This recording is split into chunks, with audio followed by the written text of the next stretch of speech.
आज के इस वीडियो में मैं आपको बैक्टीरियल डिसीज़, बैक्टीरिया से होने वाली जो विभिन्न प्रकार के रोग होते हैं उनके बारे में चर्चा करेंगे हम। और ये जो बैक्टीरिया से होने वाले रोग हैं ये सिर्फ मनुष्यों में ही नहीं, हमारे विभिन्न प्रकार के जो फल होते हैं, सब्जियां होती हैं, अनाज होते हैं, इनमें भी बैक्टीरिया से रोग होते हैं।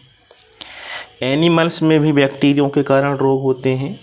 तो आज हम इसी के बारे में चर्चा करेंगे। तो सबसे पहले हम देखते हैं कि एक रोग होता है हैजा। हैजा जो है वो बैक्टीरियल डिसीज के कारण होने वाला एक रोग है।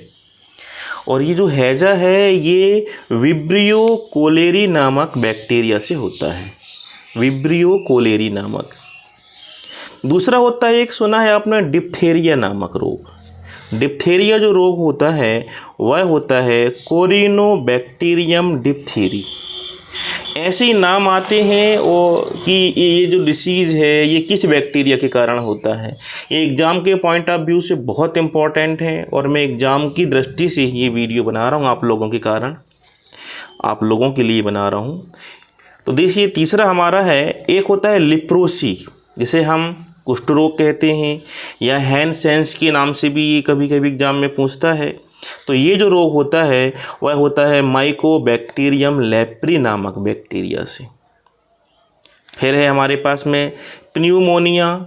ये जो रोग होता है यह होता है डिप्लोकोकस निमोनी के कारण। फिर है प्लेग, ये होता है बैसिलस पेस्टिस के कारण। फिर है टाइफाइड, यह होता है साल्मोनेला टाइफी, टाइफाइड। इसके बाद में है, देखिए, तपेदिक या क्षय, जिसको हम बोलते हैं ट्यूबोरोक्लोसिस, यह होता है माइकोबैक्टीरियम ट्यूबोरोक्लोसिस नामक बैक्टीरिया से। आपको बिल्कुल इस वीडियो को 2-3 बार आप देखोगे तो आपको आसानी से इन बैक्टीरियों के नाम भी याद हो जाएंगे और डिसीज़ भी पता चल जाएगा। इसके बाद है टेटनस, ये होता है क्लोस्ट्रीडियम टिटेनी नामक बैक्टीरिया से। फिर एक ये बहुत हमारा कॉमन है, अपने आसपास के क्षेत्रों में पहले बहुत चलती थी ये बीमारी, जिसका नाम था काली खांसी। काली खांसी जिसको हम बोलते हैं वूपिंग कफ, ये होता है हेमोफिलस पुर्टिसिस नामक बैक्टीरिया से, हेमोफिलस पुर्टिसिस। फिर एक हमारे पास डिसीज़ और है, वह है साइफिल्स, ये होता है ट्रोपोनिमा पैलिडम से। एक और हमारे पास में डिसीज़ है, वो है गोनेरिया। गोनेरिया को हिंदी में कहते हैं सुजाक। तो हमारे पास में जो नेक्स्ट डिसीज़ है वो है गोनेरिया, जिसको हम बोलते हैं सुजाक, और ये होता है निजेरिया गोनोरी नामक बैक्टीरिया से। तो देखिए, इसके बाद हम देखते हैं कि हमारे फलों में कौन कौन से रोग होते हैं। आपके सामने जैसे आलू में होता है शिथिल रोग, वाइल्ड डिसीज़। नींबू में होता है बैक्टीरिया के कारण कैंकर रोग, इसे बोलते हैं कैंकर डिसीज़। टमाटर में होता है अग्रिनीरजा रोग, या उसको हम बोलते हैं क्राउन गॉल रोग। गेहूं की बाली में होता है टुनुडो रोग। ये सब बैक्टीरिया की वजह से होने वाली रोग हैं। तो एग्जाम में पूछता है कि ये इस फल में किस बैक्टीरिया के कारण रोग उत्पन्न होता है। फिर आप देखिए, और हमारे जो अन्य फसल हैं, जैसे दानेदार जो होती हैं, गेहूं की बाली, धान की बाली, उनमें एक और रोग होता है, वह है अंगमारी रोग। अब देखते हैं कुछ एनिमल्स में बैक्टीरिया के कारण होने वाले विभिन्न प्रकार के रोग हैं। तो आपके सामने ये देखिए, गाय दिख रही है और भेड़ दिख रहे हैं। तो इनमें जो रोग होते हैं वह है काला पैर रोग, और दूसरा है एंथ्रेक्स रोग। तो ये हमने डिस्कस करे यहाँ पर बैक्टीरिया के कारण होने वाले विभिन्न प्रकार के रोगों के बारे में, ये कौन कौन से रोग होते हैं।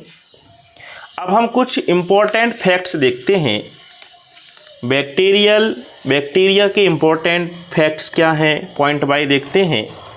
वन लाइनर है जो एग्जाम की दृष्टि से बहुत महत्वपूर्ण है। जैसे कि पहला है, जीवाणु की खोज ल्यूवेनहॉक ने की थी। प्रतिरोधी सिद्धांत जोसेफ लिस्टर ने दिया। सूक्ष्म जीवों का अध्ययन सूक्ष्मजीव विज्ञान या माइक्रोबायोलॉजी कहलाता है।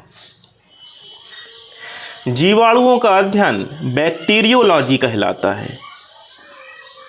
माइक्रोबायोलॉजी और बैक्टीरियोलॉजी के जनक कहे जाते हैं रॉबर्ट कोच और लुईस पाश्चर।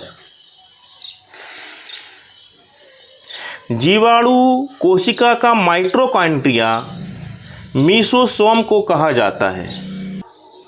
एक बैक्टीरिया है जिसको हम लैक्टो एसिड बैक्टीरिया कहते हैं, अर्थात लैक्टोबैसिलस जीवाणु। इसका प्रमुख कार्य होता है दूध को दही में बदल देना। ये दूध को दही में बदलता है। कुछ नाइट्रीकरण जीवाणु भी होते हैं, जैसे कि नाइट्रोसोमोनास, नाइट्रोबैक्टर। ये अमोनिया को नाइट्राइट और नाइट्रेट में बदलते हैं। विनाइट्रीकरण जीवाणु नाइट्राइट और नाइट्रेट को नाइट्रोजन में बदल देते हैं। मतलब नाइट्रोसोमोनास और जो नाइट्रोबैक्टर थे ये अमोनिया को बदल रहे हैं नाइट्राइट और नाइट्रेट में, लेकिन जो विनाइट्रीकरण जीवाणु है ये नाइट्राइट और नाइट्रेट को नाइट्रोजन में बदल देते हैं। ये बहुत इंपॉर्टेंट क्वेश्चन है। ये जीएनएसटी और नीट में कई बार ये क्वेश्चन पूछा गया है। अब देखिए रॉबर्ट कोच ने क्या क्या किया था। पहली बार जीवाणुओं का कृत्रिम संवर्धन का कार्य रॉबर्ट कोच ने किया। जीवाणु और उनसे होने वाली बीमारियों के बीच संबंध स्थापित रॉबर्ट कोच ने ही किया। मवेशियों में एंथ्रेक्स रोग और मनुष्य में तपेदिक, जिसको हम टीबी बोलते हैं, और हैजा रोग जीवाणुओं के कारण होता है। अब देखते हैं लुईस पाश्चर ने कौन सा काम किया था, क्या क्या इनके द्वारा कार्य किया गया है।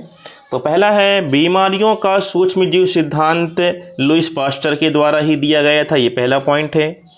जीवाणु किण्वन या फर्मेंटेशन की क्रिया करते हैं, ये लुईस पाश्चर ने ही बताए थे। रेबीज के टीके की खोज लुईस पाश्चर के द्वारा, हैजा के टीके की खोज लुईस पाश्चर के द्वारा हुई, और एंथ्रेक्स के टीके की खोज तथा पाश्चुरीकरण की खोज लुईस पाश्चर के द्वारा ही की गई थी। तो ये जो आज का वीडियो था ये बैक्टीरिया के इम्पोर्टेंट फैक्ट्स और डिसीज़ से संबंधित था। आगे आने वाले वीडियो में बैक्टीरिया से संबंधित आपको और अधिक से अधिक जानकारी मिलेगी। Thank you.